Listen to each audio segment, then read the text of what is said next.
മൂത്ത കുട്ടി കണ്ണൻ ഓടി വന്നത് അപ്പോഴായിരുന്നു. കൈ കഴുകിയ ശേഷം അയാൾ കണ്ണനെ വാരിയെടുത്ത് വാങ്ങിക്കൊണ്ട് വെച്ചിരുന്ന പലഹാരങ്ങൾ എടുത്തു കൊടുത്തു.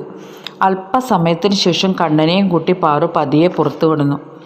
തറവാട്ടിൽ നിന്നും പാത്രമെടുത്ത് പുറത്തു വന്ന പാറുവിനെ കണ്ട് അകന്ന ബന്ധത്തിലുള്ള മാളുവമ്മ പാറുവിനെ അമ്പരന്ന് വീക്ഷിച്ചു. കുട്ടി എൻ്റെ ഇത്ര രാവിലെ മാധവൻ്റെ അടുത്ത്? അവർ മൂക്കത്ത് വിരൽ വെച്ചു.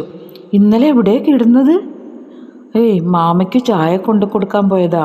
അവൾ കണ്ണനെയും കൂട്ടി അകത്തേക്ക് കയറി. മാളുവമ്മ നേരെ പോയത് അടുത്ത ബന്ധുവായ രാധയുടെ അടുത്താണ്. രഹസ്യം പറയും കണക്കെയായിരുന്നു അവരാ സത്യം പറഞ്ഞത്. സ്വത്തൊന്നും പുറത്തു പോവില്ലല്ലോ, നങ്ങയല്ലേ സാധനം. കമിഴ്ന്നു വീണച്ച കാൽപ്പണം കൊണ്ടേ ഓളു പൊങ്ങൂ, രാധ എന്ന ബന്ധു അടക്കം പറഞ്ഞു. തലേന്നു തന്നെ ബന്ധുമിത്രാദികളെല്ലാം എത്തി. കുട്ടികളെ കൊണ്ട മാധവൻ പൂക്കളെല്ലാം ശേഖരിച്ചു. തെച്ചിയും തുളസിയും ചെറുളയും മറ്റു പലതരം പൂക്കളും ശേഖരിച്ചു. 2-3 നിലവിളക്കും കിണ്ടിയും എല്ലാം കഴുകി വൃത്തിയാക്കി. പരമേശ്വരൻ തറവാട്ടിലേക്ക് അടുത്തതേയില്ല. ഭക്ഷണം ഉണ്ടാക്കാനുള്ള ആൾക്കാരും അകമ്പണി ചെയ്യാനുള്ളവരും ഉണ്ടായിരുന്നതുകൊണ്ട് പാറുക്കുട്ടിക്കും വലിയ ജോലിയൊന്നും ഉണ്ടായിരുന്നില്ല. പക്ഷേ വന്നവരെല്ലാം ഒരു കാര്യം ശ്രദ്ധിച്ചു. പരമേശ്വരൻ ഒരു കാര്യവും അന്നേ ദിനം ചെയ്തില്ല എന്നത്. പകരം മാധവൻ എന്തിനും ഏതിനും പാറുക്കുട്ടിയെ വിളിക്കുന്നതും കാര്യങ്ങൾ പറയുന്നതും ഏഷ്ണികൾക്ക് കൂടുതൽ സമയമൊന്നും വേണ്ടി വന്നില്ല. ശ്രാദ്ധം കൂടാൻ വന്ന അമ്മുവിൻ്റെ കാതിലും ആ രഹസ്യങ്ങളെത്തി. അമ്മു അത് പക്ഷെ അതത്ര കാര്യമാക്കിയിരുന്നില്ല. അവൾ ബന്ധുജനങ്ങളെയെല്ലാം സൽക്കരിക്കുന്ന തിരക്കിലായിരുന്നു. പക്ഷേ അമ്മുവിൻ്റെ അമ്മായിയമ്മയുടെ കാതിലും അതെത്തി. അതെല്ലാം കുടുംബങ്ങളിൽ നടക്കും എന്നൊരു ഭാവത്തോടെ അവരിരുന്നു. പാറുവിനെ അവർ ശിരസ് മുതൽ കാലടി വരെ ഒഴിഞ്ഞെടുത്തു. എന്തേ കുട്ടി, നിനക്കൊരു വളർച്ചയും വല്ലായികയും? നിനക്കെന്താ വയ്യേ? എന്തൊരു ഭംഗിയുള്ള കുട്ടിയായിരുന്നു പരമൻ കൊണ്ടുവന്നപ്പോൾ.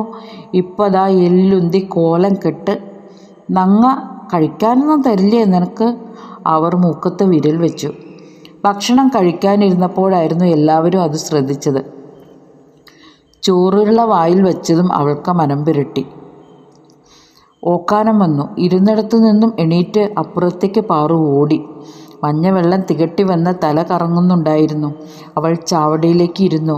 പരമനും അമ്മുവും ഓടി വന്ന് താങ്ങി മുറിയിലേക്ക് കൊണ്ടുപോയി. മാധവൻ ആ തിരക്കിനിടയിലും അത് ശ്രദ്ധിച്ചു. ഓടി അടുത്ത് വന്നപ്പോഴേക്കും പരമൻ പാറുവിനെ താങ്ങിയിരുന്നു. സമൂഹത്തിൻ്റെ മുൻപിൽ താൻ വെറുമൊരു നോക്കുകുത്തിയാണ്. പരമനാണ് പാറുവിൽ സർവ്വ അധികാരവും ഉള്ളത്. എങ്കിലും അയാൾ അവൾക്ക് എന്തു പറ്റിയെന്ന് ചോദിച്ച് നങ്ങയുടെ സമീപം ചെന്നു നിന്നു. അറിയില്ലെൻ്റെ മാധവ, ഓൾക്ക് കുറച്ച് ദിവസമായിട്ട് ക്ഷീണമുണ്ട്. ആസ്പത്രിക്ക് പോവാൻ വിളിച്ചാൽ വരില്ല. മൂന്നാമതും ഉണ്ടോയെന്നൊരു സംശയം. മാധവൻ ആ സംശയത്തിൻ്റെ പുറകിലേക്ക് ഒന്ന് പാളി നോക്കി. പാറുവിൻ്റെ വിശേഷം തൻ്റേതും കൂടിയാണ്. എങ്കിൽ ഓൾക്ക് നല്ല പരിചരണം ആവശ്യമുണ്ട്. ഓളെ ആസ്പത്രിക്ക് കൊണ്ടുപോകാൻ പരമനോട് പറയേ. അല്ലെങ്കിൽ ഇതാ ഞാൻ വണ്ടി എടുക്കാം. നങ്ങ പരുങ്ങലിലായി. എല്ലാവരും മാധവൻ്റെ വെപ്രാളം കണ്ട് അന്താളിച്ചു നിൽക്കുകയാണ്. പാറുവിന് വയ്യെങ്കിൽ പരമനാണ് സങ്കടം ഉണ്ടാവേണ്ടത്. ഇതിപ്പോൾ ആ പേരിൽ മാധവന് സങ്കടം തോന്നേണ്ട കാര്യമുണ്ടോ? കുഞ്ഞോൾ കാർത്തുവിനോട് അടക്കം പറഞ്ഞു. വല്യച്ഛൻ്റെ മകളാണ് കുഞ്ഞോൾ. കാർത്തുവാകട്ടെ ചെറിയച്ഛൻ്റെ മരുമകളും. എന്തായാലും തരക്കേടില്ല. സ്വത്ത് ഭാഗം വെക്കണ്ടല്ലോ. അങ്ങനെ ഉണ്ടായി എന്നുവെച്ചിട്ടും കുറ്റം പറയാൻ പറ്റുമോ? നമ്മളെ പടിഞ്ഞാറ്റ ഇല്ലക്കാരോട് എന്തെല്ലാം കളികളാണ് നടക്കണേ. നമ്മളെല്ലാം മിണ്ടാണ്ടിരുന്നിട്ടില്ലേ?